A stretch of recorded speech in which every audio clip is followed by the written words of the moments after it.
नामकरण के उपलक्ष्य में ये सत्संग है, उस बच्चे को सदगुरु की गोद में लाएं।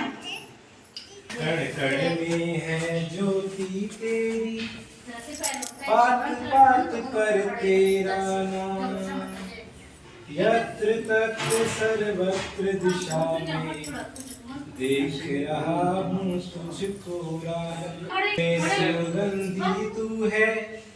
और ठीक है। और गंगा में सूरज में सब तेज भी तू है, और शीतलता चंदन में फूल फूल में तू माधुरी, कली में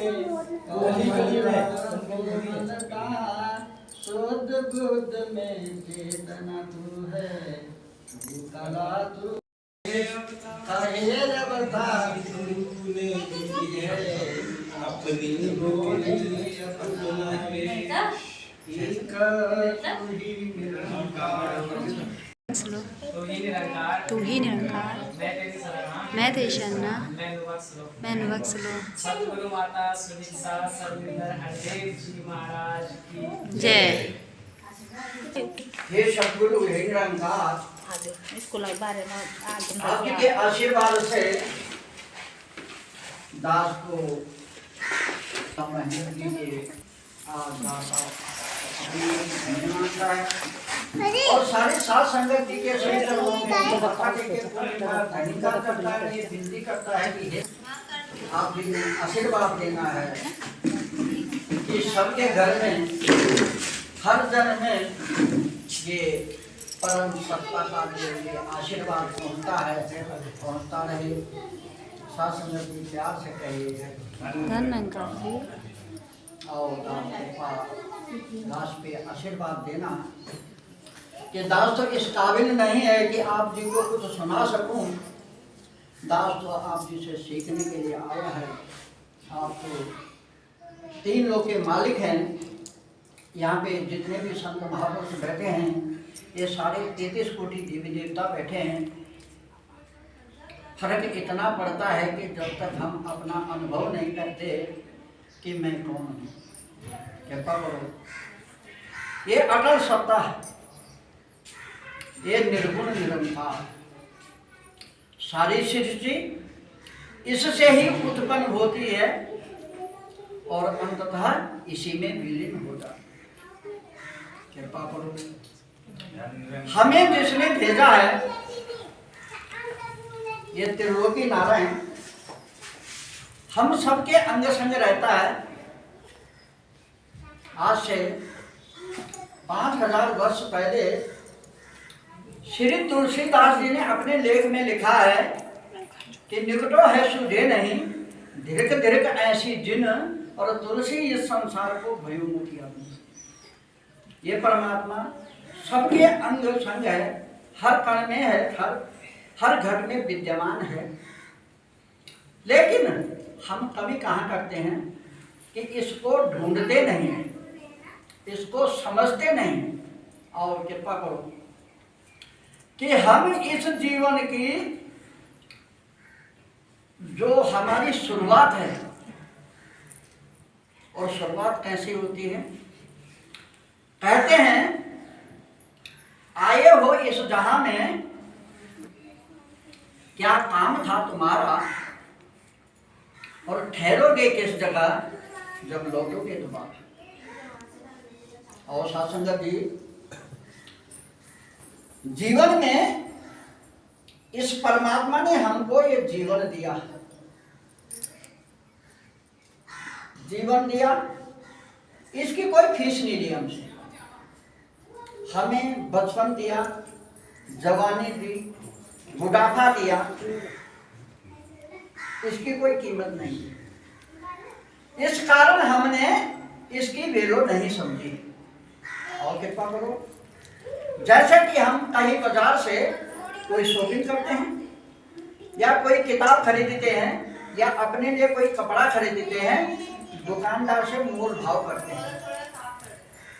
अब वो दुकानदार हमको उस सामान की कीमत तो खुलासा करता है कि इतने का है, और हम उसे लाते हैं, बड़े शौक से पहनते हैं, यूज करते हैं, तो उसकी कदर समझ आती है। ये गंदा भी नहीं करना है, इसको फाड़ना भी नहीं है, लेकिन इस शरीर को हम ऐसे खो देते हैं कि क्यों, ये फ्री में मिला है। और जिस दिन हम अपने शरीर की इज्जत या वैल्यू करना समझ जाएंगे कि ये शरीर कैसा मिला है। कहते हैं, एक हल्का सा उदाहरण देगा दास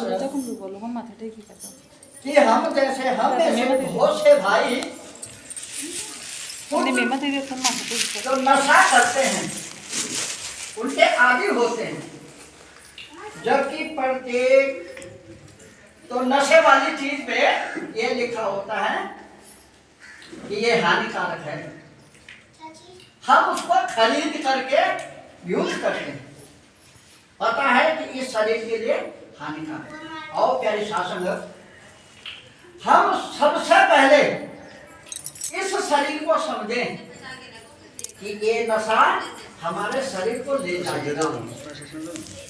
जब हम डॉक्टर के पास जाते हैं तो वहां से क्या रिपोर्ट आती है कि भाई डैमेज हो गया, और डॉक्टर लिख देता है कि यू आर डेड। उन्होंने मेरे को ये बात दी है तो मैं आपके पास इस बात को आपके सिर चरणों में रख रहा हूं। क्यों कि मेरा सद्गुण ऊंचा, मेरा मुर्शद ऊंचा, मैं तो निमाना, मैं तो कुछ भी नहीं।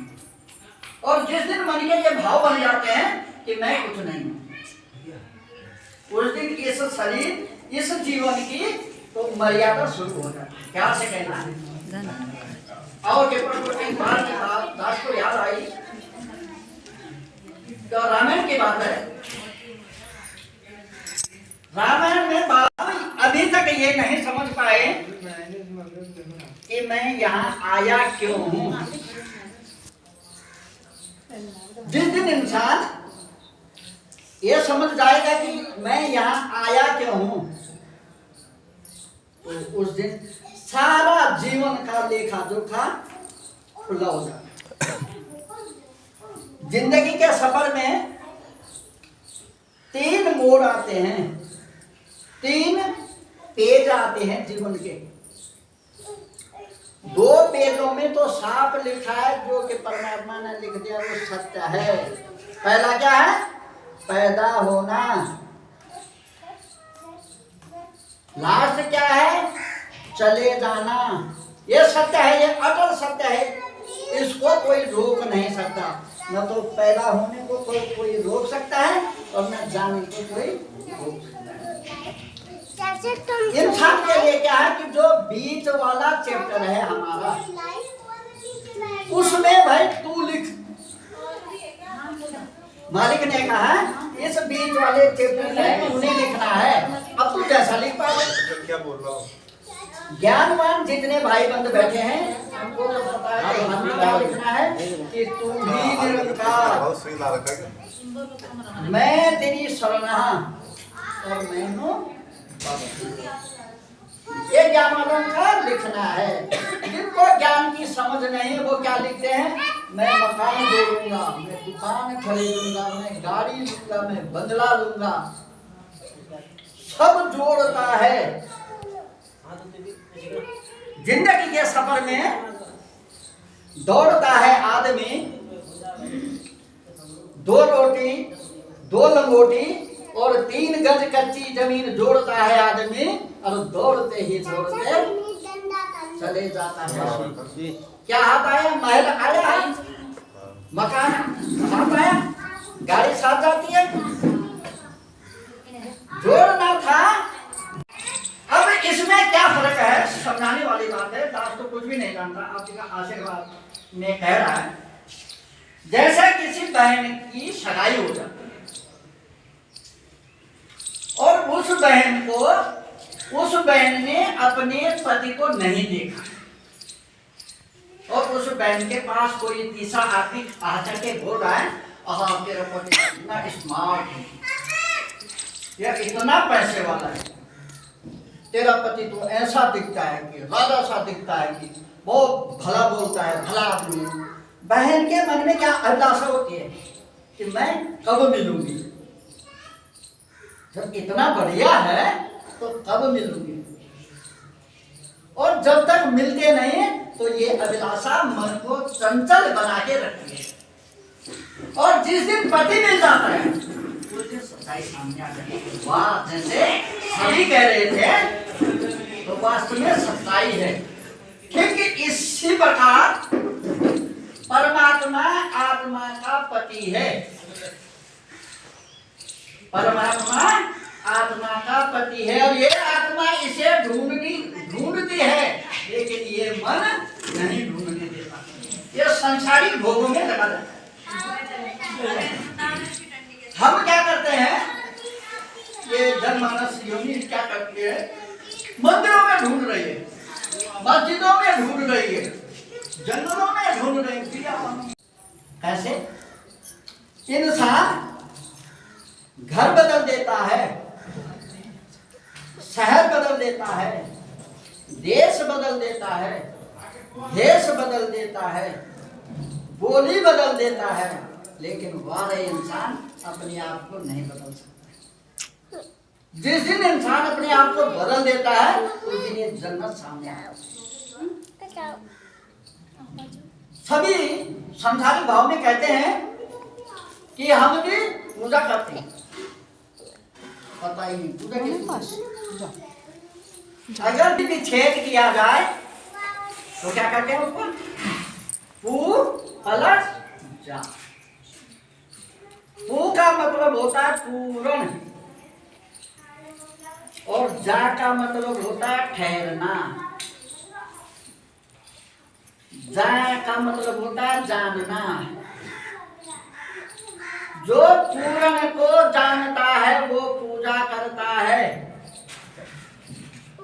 अब यहाँ तो पूर्ण को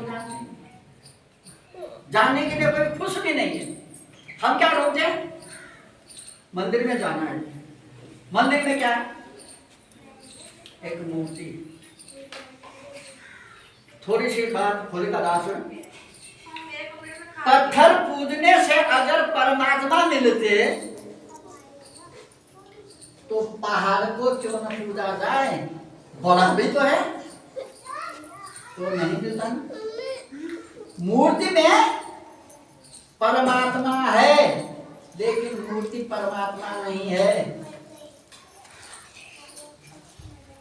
ठीक है, मंदिरों में परमात्मा का वास होता है। और कैसे में होता है, आप जैसे संत महापुरुष जहाँ खड़े हो जाते हैं वहाँ मंदिर बन जाता है। आप लोगों ने एक भजन भी सुना है कि बना मन मंदिर आले शाम तेरे पूजन को भगवान। मन का मंदिर जिसका स्वच्छ है वो परमात्मा का जानकार है। अब परमात्मा बोलने में तो आसान है, निराकार बोलने में, लेकिन साकार है। अगर समझ सके परमात्मा को कितना जल्दी देखा जा सकता है, तो परमात्मा जितना कि आंखों में काजल।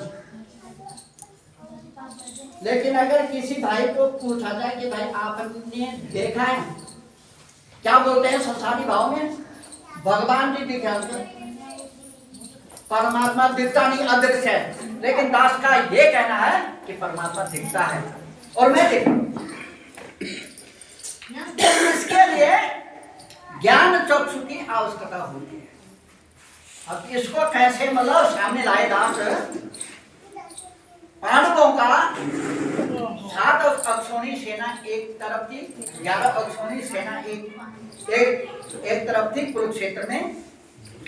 और श्री कृष्ण जी ने अर्जुन को दिखाया, क्या उतनी बड़ी सेना थी औरों ने भी देखा नहीं, क्योंकि अर्जुन का ज्ञान खोल दिया कि दिव्यम ददामि चक्षु।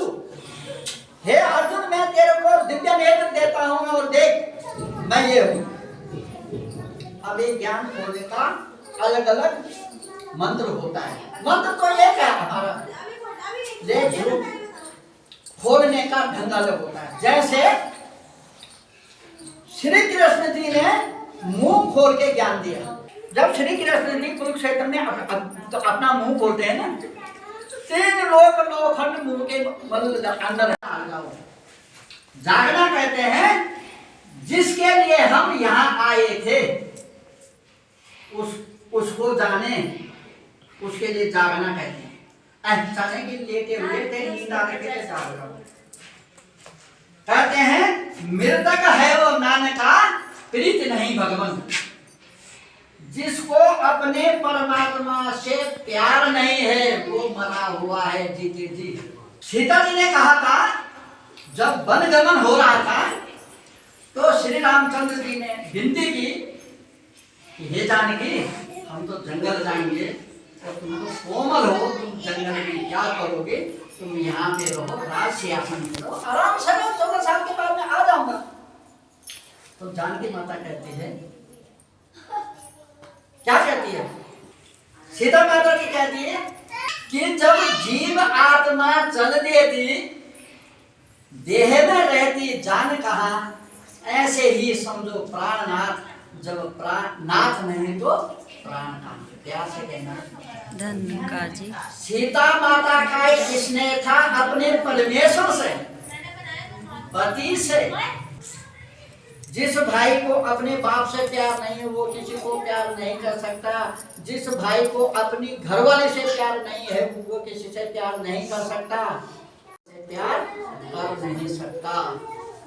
और प्यार और सेवा नाम 2 हैं, चीज एक है। प्यार से कहना ये सेवा भाव जो सदगुरु की सिखलाई होती है। सबसे पहली सेवा अपने कुटुंब से होती है, घर से होती है, अपनी चौखट से होती है, उससे पहले अपने बिस्तर से होती है। बिस्तर का मतलब जिस बिस्तरे में हम सारा कुटुंब बैठे हुए हैं, हम सुबह जागते हैं, सबके चरणों में माथा टेकते हैं। ये हमारे सदगुरु माता जी का आशीर्वाद है। जैसे नेत्र खुलते हैं, ये समझो कि मेरा सदगुरु मेरे साथ है। माथा टेक के धनी काल करते हैं और हमारा सारा दिन बहुत आसान बीतता है। कितनी बड़ी समस्याएं भी छोटी सी गति निकल जाती है। इस सत्संग में आके सभी का जीवन बदला है। पता नहीं लोग नौखंड भी बोलते, केदिस कोट भी बोलते, लेकिन पता नहीं, किताबों में पढ़ लिया। लेकिन 3 लोग हैं, एक ये जमीन धरती, दूसरा आकाश और तीसरा ये बीच वाला, जहाँ ये जीव भ्रमण कर रहा है। ये 3 लोग। 9 खंड कौन है? ऊपर वाले लोक में 3, ऊपर वाले लोक में 3 खंड हैं। कौन कौन? सूरज, चांद, सितारे। 3 खंड इससे नीचे हैं, अग्नि, जल और पृथ्वी। ये हकीकत में है कि 10 कई मतलब चाहिए। 3 ऊपर हो गए, 3 नीचे हो गए और 3 है बीच में। ये 3 बीच में कौन कौन है? वायु, जीव और आकाश। फर्क है बोलने में भी। हम कुछ देखते हैं, क्या बोलते हैं? आकाश, उसको बोलते हैं, लेकिन वो आकाश नहीं बोलते। आकाश बोलते हैं या क्या सुने आप सब? ये सुन लिया सबने, देखा है आपने? हवा चलती है किसी ने देखा है? और जीव चलता है, इसको देखा जाता है। जीव माने हम तुम, ये जीवन जीव है। ये जीव वाले लोग में विचरण करते हैं। हो गए 9 खंड।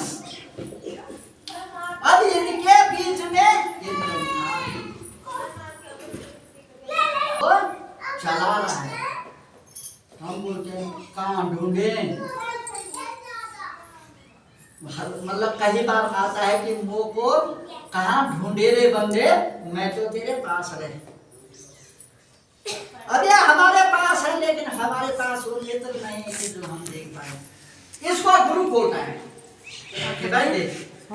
और गुरु सदगुरु बोलता है।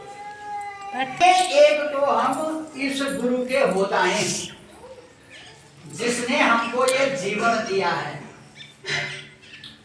इंसान के लिए, हम निरंकारियों के लिए तो 3 चीजें मेन है, सेवा, सुमिरन और सत्संग। यही हमारी पूजा है, यही हमारा पाठ है, यही हमारी उपासना है। हमें दास क्यों बोलता है कि हमें तो कुछ पूजा करने की आवश्यकता नहीं, क्योंकि हम सब इंसानों को पूजते हैं। जो भी मिलता है, जितनी हमारी औकात होती है, उतना हम सबको खुश रखने के लिए अगर 2 वचन हमने मीठे बोल दिए तो उसी में उसकी संतुष्टि हो जाती है। दास ये नहीं बोलेगा कि पूजा करना अनर्थ है। पूजा करना बढ़िया है, लेकिन करना क्या है उसको जानना जरूरी है। पूजा, पाठ, उपासना उसके लिए है जो जानता है। कहते हैं कि हम बोलते हैं कि उपासना में बैठ गए, उप मैंने होता है समीप और आसन मैंने बैठना। अब जिसको पता ही नहीं है कि परमात्मा कहाँ है, वो उसके समीप कैसे बैठेगा? उसकी जानकारी होनी आवश्यक है ना महापुरुषों। परमात्मा नामकरण के उपलक्ष्य में ये सत्संग है, उस बच्चे को सदगुरु की गोद में लाएं और इसका जो भी नाम, जिसको भी जो लगता है कि क्या नाम अच्छा होगा, या अगर ये नाम आप दास को सौंपते हैं कि दास जो नाम कह देगा उसी को ही आप स्वीकारेंगे, तो ये आपकी बात होगी। क्योंकि कहते हैं कि सदगुरु के मुख से, कहते हैं सदगुरु के मुख से निकला हर वचन वरदान होता है। ये हाँ कह दे या ना कह दे, दोनों में कल्याण होता है। प्यार से कहना, आओ दुपट्टा भी लाओ, दुपट्टा लाओ, जो कुछ भी आपके पास सादा। मस्जिद मंदिर रहे घूमता, मिले न तीर्थ जाने से, प्रभु मिले न बीज समाधि, मिले न योग कमाने से, नहीं भाल रगड़ने उस जन को ही प्रभु मिला है जिसने गुरु को पाया है। गुरु माता सुदीक्षा सवित्र हरदेव जी महाराज की जय। तू ही निरंकार, तू ही निरंकार, मैं तेरी शरणा, मैं तेरी शरणा, मैंने बख्श लो। तू ही निरंकार, तू ही निरंकार, मैं तेरी शरणा, मैं तेरी शरणा, मैनू बख्श लो। सुंदर हरदेव जी महाराज की जय। गुरुर् ब्रह्मा गुरुर्विष्णु गुरुवे देवा महेश्वरा, गुरु साक्षात् परब्रह्म तस्मै श्री गुरुवाय नमः। ध्यानमूलं गुरुमूर्ति, पूजामूलं गुरुपदं, मंत्रमूलं गुरुवाक्यं, मूलमूलं गुरुकृपा, शान्ताकारं बुद्धसहिनं पद्मनाभं सुरेशं, विश्वाधारगगनचरितं मेघवर्णं सुभागं, लक्ष्मीकान्तं कमलनयनं, योगमित्यानगम्यं वन्दे। हरि ओम सद्गुरु जी महाराज की जय। बच्ची का नाम आया स्नेहा, और स्नेह करे तो सभी सत्संगी हो जाएंगे, ठीक है। बाकी आपकी जो इच्छा हो करेंगे। दूध दूध धन धन से वंचित रहे न कोई, यही अभिलाषा हम सब की भगवान पूरी होए। सासंग जी प्यार से कहना, धन निरंकार जी। दाता कृपा करे और सत्संग में गाया करो।